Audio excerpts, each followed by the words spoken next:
Halo semuanya, perkenalkan di sini aku Muhammad Adib Najwan dan kali ini kita akan ngobrol-ngobrol santai dengan narasumber kita yaitu Nazma Gita Revita Zahwa, salah satu mahasiswa dari Universitas Gadjah Mada. Dan kali ini kita akan ngobrol-ngobrol tentang caranya berwirausaha.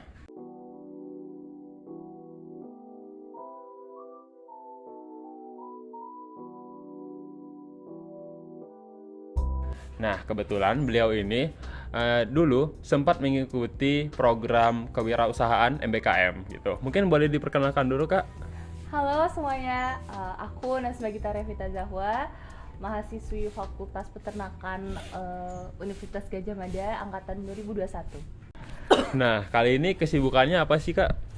Aku karena udah lulus sidang ya, aku tinggal nunggu jadwal wisuda aja sih sambil ngurusin dokacin. Oh, jadi udah semester akhir lah bisa dikatakan ya. Udah mulai lulus gitu. Udah lulus. Oh, udah lulus. Oke, oke. Mungkin kita langsung aja ya masuk ke topik pembicaraan kita. Yang pertama itu gimana sih awalnya ketertarikan untuk berwirausaha gitu? Awal ketertarikan dari berwirausaha ini karena ngelihat orang tua ya, orang tua dari dulu tuh pengen berbisnis. Nah, terus orang tua tuh juga sering banyak banget beli buku tentang wirausaha kayak gitu. Nah, iseng-iseng baca, terus waktu ada program MBKM kewirausahaan ini dari kampus, aku berpikir kayak ini jalan yang tepat untuk aku mulai kayak gitu. Oke, oke. Jadi emang awalnya dari orang tua, abis itu dibuka jalurnya dari program MBKM kewirausahaan ini. Ya. Nah, itu untuk kewirausahaan itu bisa diceritain nggak sih awalnya tuh kayak gimana gitu untuk ngebangun produknya itu. Nah, produknya apa sih, Kak, sebenarnya? Produkku sendiri sih ada cuman rice ball-nya aja ya, cuman beda varian aja, yaitu rice ball salted egg sama sambal matah, itu aja sih. Kita produknya pakai produk ayam pop. Oke. Nah, apa milih rice ball itu gitu?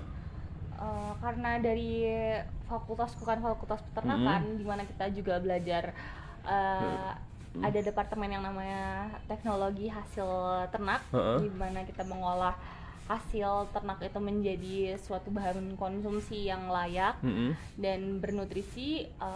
Akhirnya saya putuskan untuk mengambil rice bowl ayam pop dengan saus salted egg ini. Mungkin pertamanya saya melihat karena banyaknya minat dari mahasiswa-mahasiswi yang ingin makan secara instan dan cepat, tetapi lebih bergizi juga. Maksudnya lebih ke praktis ya, Mas ya.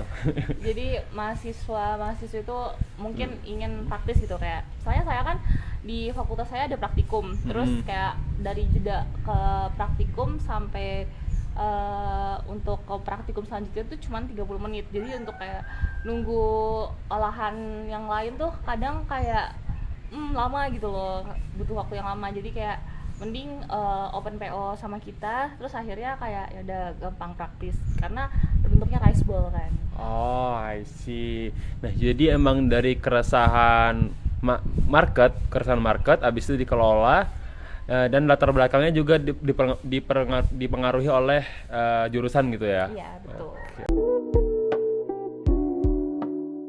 Masalah atau hal-hal yang dihadapi itu apa sih dalam berwirausaha ini gitu?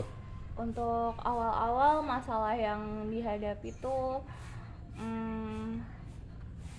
karena ini sejalan sama MBKM ya, ada timku tuh ada 4 orang, jadi beberapa dari mereka tuh ada yang masih ambil kelas juga, jadi kayak kita kadang susah untuk ngatur jadwal antara kelas dan kita harus melakukan MBKM gitu, karena nggak semuanya MBKM ini kalau di univku tuh nggak di convert ke SKS, jadi kayak tetap ada yang ngambil kelas kayak gitu.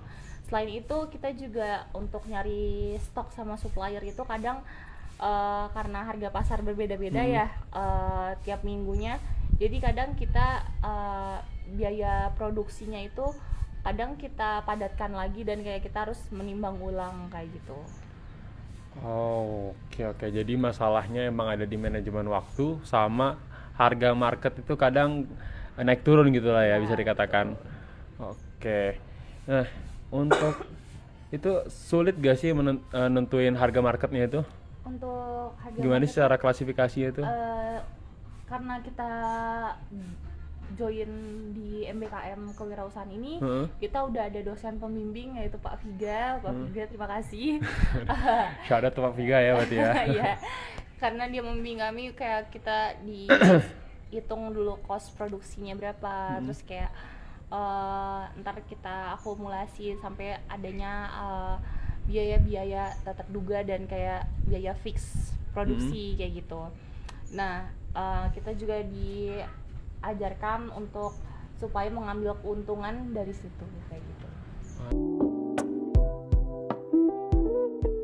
Nah, untuk ini kira-kira tuh hal-hal apa aja sih yang sudah yang didapat gitu? Hal-hal apa aja yang menjadi dipelajari ketika sudah berwirausaha ini gitu?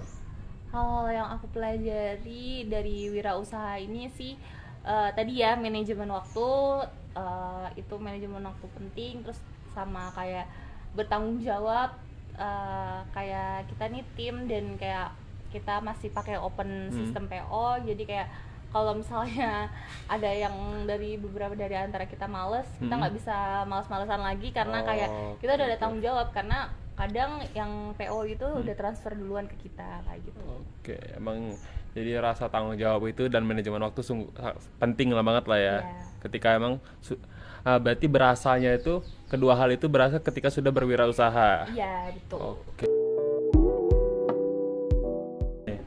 Ada pesan nggak untuk teman-teman yang ingin mulai untuk berwirausaha tapi kayak ragu atau bingung gitu? Mungkin bisa dikasih Kak pesannya gitu untuk yang nonton. Pesan dari aku, kalau misalnya masih ragu, sebelum kalian mulai, hilangkan ragu itu, mantapkan lagi hati kalian buat memulai usaha, karena ketika sudah memulai, artinya kalian juga berani untuk bertanggung jawab, dan juga percaya kalau misalnya bisnis itu wajar untuk untung dan rugi di tahun-tahun pertama. Oh, berarti emang di tahun-tahun pertama tuh banyak banget agak rugi-ruginya ya? Ada beberapa kali rugi di PO, tapi kita tutup lagi dengan varian-varian yang lain.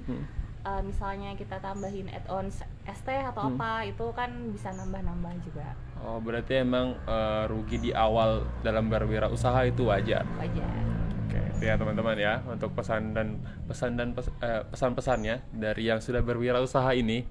Nah, mungkin bisa nanti diimplementasi ke teman-teman gitu. Nah, mungkin itu aja sih untuk obrolan-obrolan kita sore ini ya. Terima kasih untuk Kak Nazma Gita sudah menyempatkan waktunya. Mungkin ada pesan-pesan penutup Kak lagi? Tadi nambahin tadi sih, yang nggak wajar itu kalau rugi terus. Aduh. Iya. Kalau itu parah sih. Iya, tuh. Oh, itu ya teman-teman ya. Kalau udah rugi banget, kayaknya ada yang harus diperbaiki dari Harus gulung tikar. dari usaha teman-teman. Nah, itu. Itu aja.